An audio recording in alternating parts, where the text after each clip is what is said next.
जैसा कि आपको मालूम है सर्दियां आ चुकी हैं और सर्दियों में सब अपनी स्किन को लेकर बहुत परेशान और फिक्रमंद नज़र आते हैं।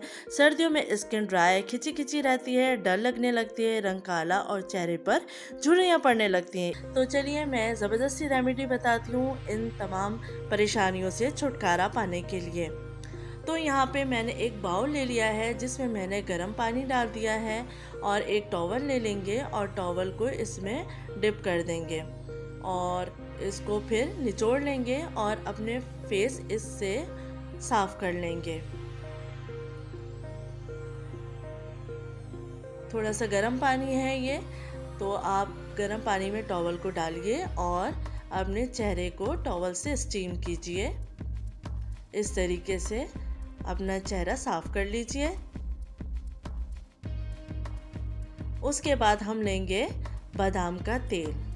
बादाम का तेल आप अपने फेस पर अप्लाई कीजिए और फिर मसाज कीजिए थोड़ी देर के लिए। हल्के हाथों से 5 मिनट मसाज करने के बाद आप अपना फेस वॉश कर लीजिए। उसके बाद हम आते हैं रेमेडी की तरफ।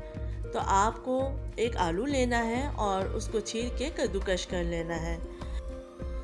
यकीन जानिए आप ये रेमेडी इस्तेमाल करेंगे तो तमाम स्किन के प्रॉब्लम सॉल्व हो जाएंगे। मौसम सरमा में स्किन निखर जाएगी और सॉफ्ट हो जाएगी।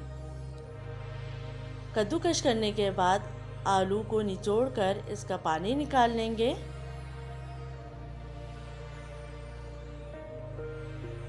तकरीबन 2 टेबलस्पून के करीब आलू का रस निकल चुका है।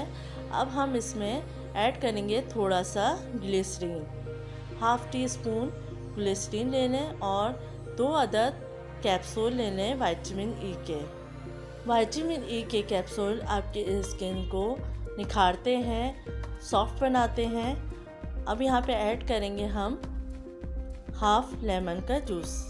अब इन तमाम चीज़ों को अच्छे से मिक्स कर लें और ये मिक्सचर अपने फेस पर अप्लाई करें। फेस पे अप्लाई करने के बाद 5 मिनट तक इसका मसाज कीजिए।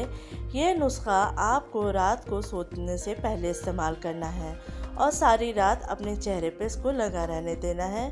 फिर सुबह उठकर फेस को वॉश कर लीजिए किसी भी फेस वॉश से या अच्छे से साबुन से। हफ्ते में 3 बार ये रेमेडी इस्तेमाल करें। पूरी सर्दियां आपकी स्किन फ्रेश रहेगी, आपकी रंगत निखर जाएगी। आप इसका रिज़ल्ट देखकर हैरान रह जाएंगे। ये तमाम चीज़ें जो इसमें हमने शामिल की हैं आपकी स्किन को ग्लो करती है, ड्राइनेस को ख़त्म करती है, आपकी स्किन को निखार देती है।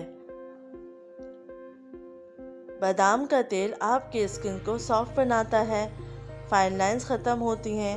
बहुत ही हेल्पफुल ये रेमेडी है। उम्मीद है आपको ये रेमेडी पसंद आएगी। अपना फीडबैक देना मत भूलिएगा और अपना ख्याल रखिएगा। अल्लाह हाफ़िज़।